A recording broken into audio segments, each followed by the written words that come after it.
What is wrong with me? Sup, though? Today's story is about a rugged 86-year-old man who decides...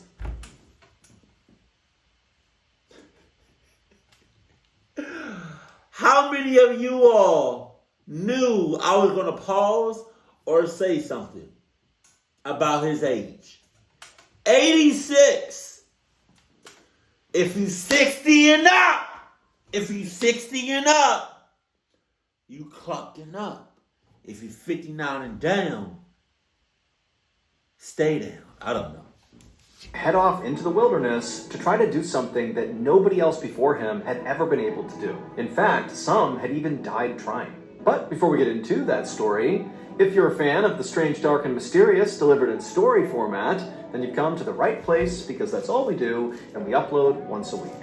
So, if that's of interest to you, please sneak into the Like Button's house and replace all of their baby carrots with regular-sized carrots. Damn! Also, please subscribe to our channel and turn on all notifications so you don't miss any of our weekly uploads. Okay, let's get into today's story.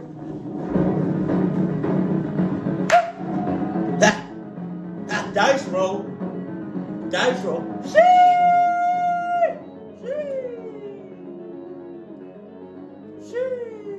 On an early morning in August of 1931, an 86-year-old man carrying a massive backpack limped into a supply store in the tiny town of Alvin, British Columbia, Canada. This man's name was Robert Brown, but everyone knew him as Volcanic, because decades earlier he had discovered a gold mine in Volcanic City, Canada. Volcanic had actually made his living as a gold prospector, and he had been so good at it that he had been able to retire early. And so these days, as an 86-year-old man, he pretty much got to do whatever he wanted, whenever he wanted. And so inside of this supply store, the young man at the cash register smiled at Volcanic and offered to let him keep his backpack at the front of the store while Volcanic shopped. And Volcanic kind of scowled back at him. I mean, he took offense to this. He knew how he must look to this clerk. I mean, Volcanic was old, short, super skinny, and he dragged his left foot when he walked. And so he figured, this kid must think he's weak. And Volcanic hated that. He did not think he was weak. And so he said to the guy, "No, I can carry my bag myself, thank you very much." Then, to show the clerk there was more to him than met the eye, Volcanic flashed this big grin, revealing this gaudy, enormous set of gold teeth that he had bought when he had struck it rich in Volcanic City. And after seeing these ridiculous gold teeth, the clerk looked very taken aback, which was exactly what Volcanic wanted. Satisfied, Volcanic limped past the cash register and the clerk towards the back of the store, where he picked up some cooking supplies, ammo for his shotgun, and a pen to write in his journal. And then he took everything up front to check out. Volcanic watched as the clerk furrowed his brow as he rang up the items, clearly trying to make sense of what Volcanic was up to. He asked Volcanic if he was going camping by the Pit River that ran through town. But Volcanic said no. He was going to the Pit River first, but he was going to hike all the way along the Pit River, go through the mountains to another body of water called Stave Lake. And before the clerk could ask any questions, Volcanic said he was going there because there was a hidden gold mine he was going to explore. And at this, Volcanic watched with delight as the clerk's eyes got wide. Volcanic knew most people, especially in this area, thought this gold mine was a total myth. And sure enough, when the clerk recovered from his surprise, he said to Volcanic, hey, you really ought to reconsider going there. The clerk said he had seen plenty of... Hey, you really ought to... Wait, what? You really should have just mind your business. Clock out my face.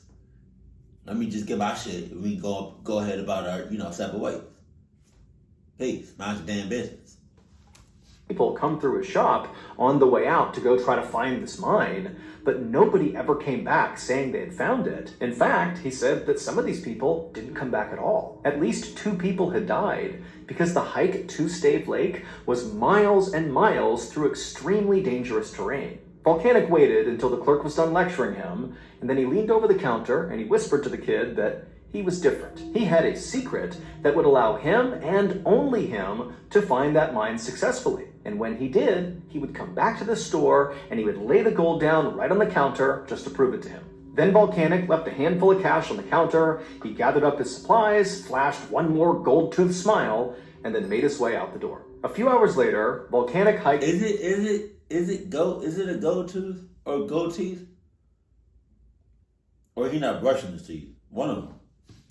uphill along the rocky banks of the Pitt River. He'd only covered about 5 miles so far, because after all, he was 86 with a bum left foot, and so he moved pretty slowly these days.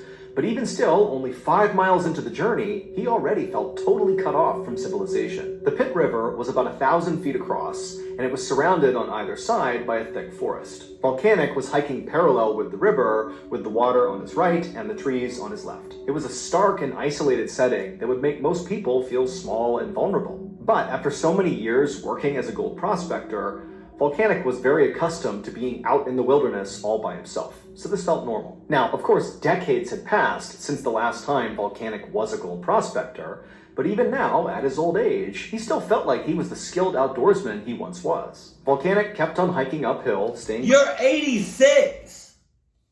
You're 86! Get your old ass back in the house and sit down somewhere. Shit. You're 86! You're 86. You're 86. And you're an old 86, you know? Sit your old ass down somewhere, because you probably a cluck ass, to be honest with you. To the shore's edge until the sun began to set. And by that point, the trees on the left had begun to thin out, and Volcanic was finally able to see kind of far out beyond in the direction he was going. And he saw off in the distance there were all these mountains. And as soon as he could see these mountains, he pulled out his journal and he flipped to the last page and he studied the page and then looked at the mountains and he smiled. It was going to take weeks to reach the gold mine, but he knew he was going the right way. Because on that last page of his journal was a map. This map was the secret that Volcanic had told the store clerk about. It was the thing that was going to allow Volcanic to reach that gold mine where so many others had not. Volcanic had actually drawn the map himself several years ago. Back then, he'd been panning for gold in northern British Columbia when he had run into this indigenous woman in the forest. And this woman was deathly ill, and so out of the kindness of his heart, Volcanic had given this woman some healing herbs and then stayed with her for days until she was nursed back. You ran into a woman in the woods, so she was already there? She was in the woods? The hell she was doing in the woods? What are you doing in the woods? Why is anybody ever in the woods? To health. And this woman had been so grateful to Volcanic that she had told him a secret. She told him that the legendary gold mine out near Stave Lake was absolutely real. And she said she knew this because her father was friends with the guy who discovered it. The man's name was Slumac. And she said he would go into the wilderness for days at a time, and then when he came back home, he'd come bearing these huge gold nuggets as big as chicken eggs. And not only did this woman tell Volcanic about this mine, she gave him directions to it. And so as she did, Volcanic took notes in his journal and then used those directions to construct the map. However, before Volcanic parted ways with this woman, she gave him a warning. Right before he died, she said Slumac put a curse on the mine. And so now, if anybody tried to reach the mine, the forest itself would stop them. Oh, what the hell? And so now, standing in a clearing beside the Pitt River, Volcanic thought back to that warning. He wasn't afraid of what she said, but just to be safe, he figured he would spend as little time as possible in the forest, and anytime he needed to pitch his tent along this journey to the mine, he would do so as far away from the tree line as he could. This was actually Volcanic's second attempt at trying to reach this gold mine. 5 years earlier, he had attempted this exact same hike. On that attempt, despite Volcanic reaching the shores of Stave Lake, which apparently was right near the entrance to this gold mine, he had to stop because he got a severe case of frostbite on his left foot. That frostbite had caused 3 of his toes to die and rot. Damn. And so Volcanic had to amputate all 3 of them with his pocket knife right there out in the wild. No anesthetic, nothing. And so this is why Volcanic had to turn around on that attempt, and it's why he now walked with a limp. And Volcanic had to admit that the fact that he had been forced to literally cut off his own toes did make it seem like he had become a victim of Slumac's curse. But he also knew that it didn't take a curse to make the Canadian wilderness dangerous. He just should have worn thicker socks. Just then, Volcanic heard a twig snap somewhere outside of his campsite in the darkness. And so instinctively, he shot up, he grabbed a shotgun, and he turned towards the sound, half expecting a bear to come charging out of the woods. But after standing there for several minutes,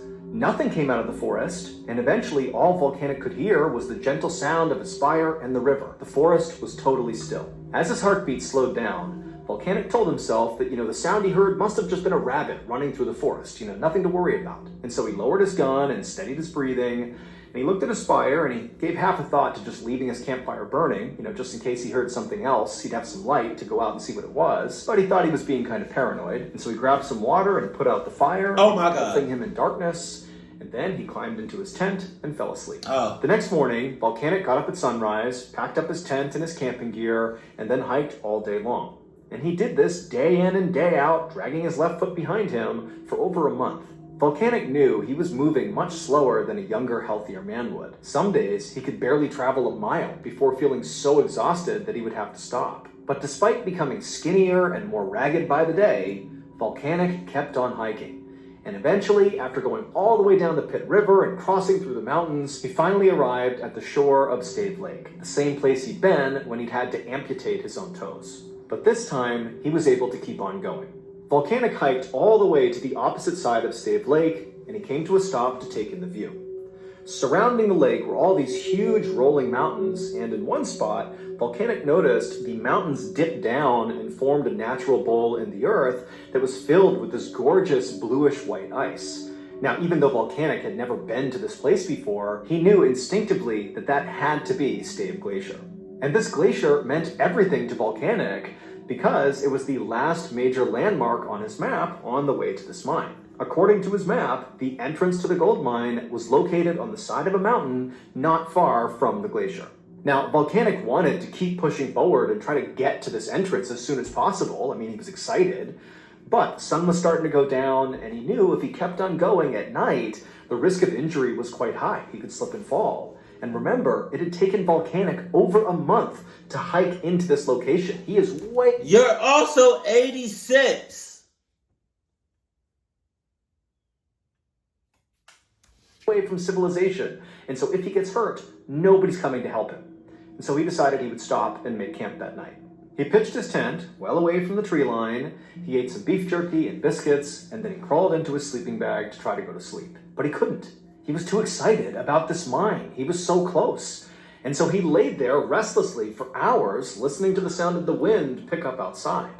Now, normally the sound of the wind would help Volcanic fall asleep, but tonight it was not helping. It was actually making him feel really uneasy. The wind was loud and fast howling across the lake, and that's when Volcanic noticed that despite all the noise outside, when he looked at the fabric of his tent, it wasn't moving with the wind. It was totally stationary. Hell no! And so Volcanic sat up and he opened up the flap of his tent and looked outside. And the second he did, it got even louder, the howling wind.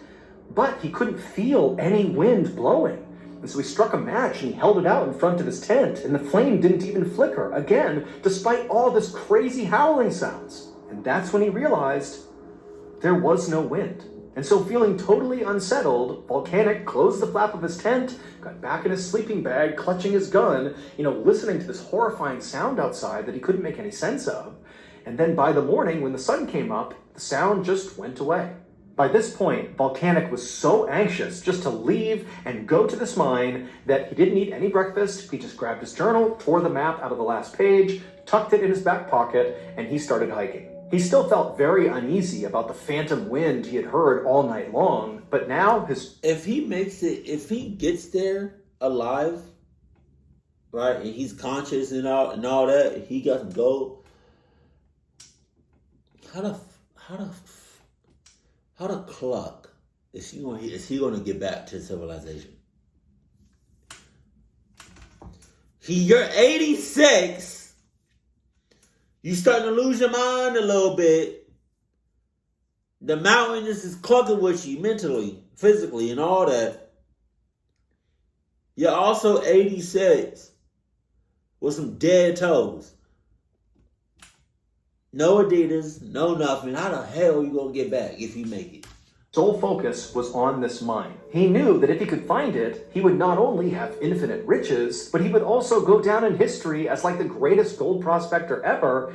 And on top of that, on the way back out again, he could stop at that supply store and drop some gold on the counter and rub it in that clerk's face, just like he said he would. Yeah, if I was a clerk, I promise you I'm taking that gold and I'm hauling ass. You're 86. You're 86 with some dead ass toes and you tired. I know you tired.